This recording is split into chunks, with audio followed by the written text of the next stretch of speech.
গ্রীষ্ম এলে লাল কমলা শিখার দৌড় যেন ছুঁয়ে যায় বাংলার আকাশ। রাস্তার দুধারে, ক্যাম্পাসে, পার্কে সর্বত্র ছড়িয়ে পড়ে এক রঙিন উল্লাস। সে উল্লাসের নাম কৃষ্ণচূড়া। মাদাগাস্কার দ্বীপের সন্তান হলেও বাংলার মাটিতে এ গাছ যেন ইতিমধ্যেই আপন ঘর বানিয়ে ফেলেছে। এপ্রিলের শেষ থেকেই ডালের ডগায় ঝলসে ওঠে লাল কমলা পাপড়ি, আর গ্রীষ্মের তীব্র রোদে রাস্তা হয় ঢাকাই ক্যানভাস। তরুণদের কাছে এই গাছ শুধু ফুলের সৌন্দর্য নয়, বরং ক্যামেরাবন্দী এক স্মৃতির ফ্রেম। কেউ দাঁড়িয়ে ছবি তুলছেন, কেউ বা এক মুঠো সময় চুরি করছেন ছায়ায় দাঁড়িয়ে। কারো কাছে এক প্রেমের সাক্ষী, কারো কাছে নিঃসঙ্গ দুপুরের সঙ্গী। এখানে এসে এই যে সবুজের চারিপাশে যে লাল সারি সারি যে ফুলের সমারোহ, তো সেখানে আর কি মনে হচ্ছে নিজেকে একটা হারানোর একটা যে উচ্ছ্বাস, সেটা ফিরে পাচ্ছি আর কি।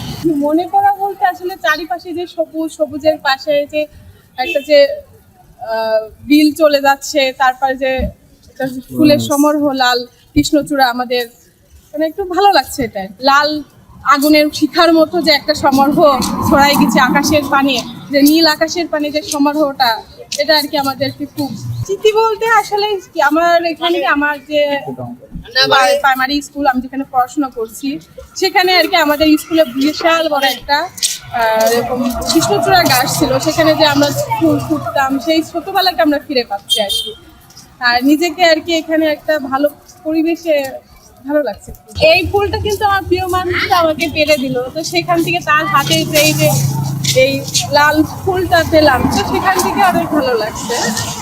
তো সে আমাকে ফুলটা গাছ থেকে পেরে নিজে আমার জন্য সে কাছিয়ে দিল। তাই কৃষ্ণচূড়ার জন্য মূলত এই প্রকৃতিটা এত ভালো লাগে। এখানে আসা হয়, সব জায়গায় ঘোরা হয়, ঘুরতে ইচ্ছা করে কৃষ্ণচূড়ার জন্যই মূলত। যেখানে যাই জারুল ফুল, কৃষ্ণচূড়া এইসবই দেখা যায়, এর জন্যই। রাজধানীর জিয়া উদ্যানের পাশের রাস্তায় যেন নিজের রাজত্ব প্রতিষ্ঠা করেছেন কৃষ্ণচূড়া। গাছের চূড়ায় চেপে যেন আগুন হাতে বসে আছেন এক রঙের মহারানী, যার রাজপ্রাসাদ এই শহরের বুক জুড়ে ছড়ানো। আবার মাঝে মাঝে দেখা পাবেন বোন কনকচূড়ারও। দুই বোন যেন দায়িত্ব নিয়েছেন শহরের ধূসরতাকে সরানোর, মানুষের মনে আবার প্রেম জাগানোর। অবশ্যই ভালো লাগছে, কারণ হচ্ছে এই সময়টা মানে আমাদের এই বর্ষার সিজনে কিন্তু এই কৃষ্ণচূড়াটা ফোটে। আর কৃষ্ণচূড়াটা মানে এত সুন্দর হয়ে ফোটে, চারদিকে ছড়িয়ে থাকে, মানে ভীষণ উপভোগযোগ্য। এটা আসলে আমরা তো ঢাকার মানুষ, তো একটু পার্কে আসলে এই ফুল দেখি, ফুলের সাথে একটু ছবি তুলি, এটাই আনন্দ, এটাই উপভোগ করি আসলে। আমি আপাতত আজকে এই চন্দ্রিমা উদ্যানে আসছি, তো আপাতত এখানেই দেখলাম, আশেপাশে এখনো যাওয়া হয়নি। তবে আমি শুনেছি যেমন ধানমন্ডি সরোবরের ওই রোডটাতে এরকম অনেক গাছ আছে কৃষ্ণচূড়ার, ওখানেও নাকি অনেক ফুল ফুটেছে। আমার পছন্দের ফুল হচ্ছে রজনীগন্ধা। তাছাড়াও আমার আরেকটা মানে বিশেষ ফুল পছন্দ, সেটা হচ্ছে দোলন চাপা, কারণ হচ্ছে আমার হাজবেন্ডের নাম দোলন, এই জন্য আমার দোলন চাপা ফুলও অনেক পছন্দ। অবশ্যই নিজ বাড়িতে একটা গাছ থাকতো বাড়ির উঠোনে কৃষ্ণচূড়ার, যেন এই ঋতুতেই, বর্ষার সিজনেই যেন আমার দূরে যেতে না হয়। আমার বাসার কাছে বা বাসার ছাদে যদি একটা কৃষ্ণচূড়ার গাছ থাকতো, আমি সেখানেই ছবি তুলতাম।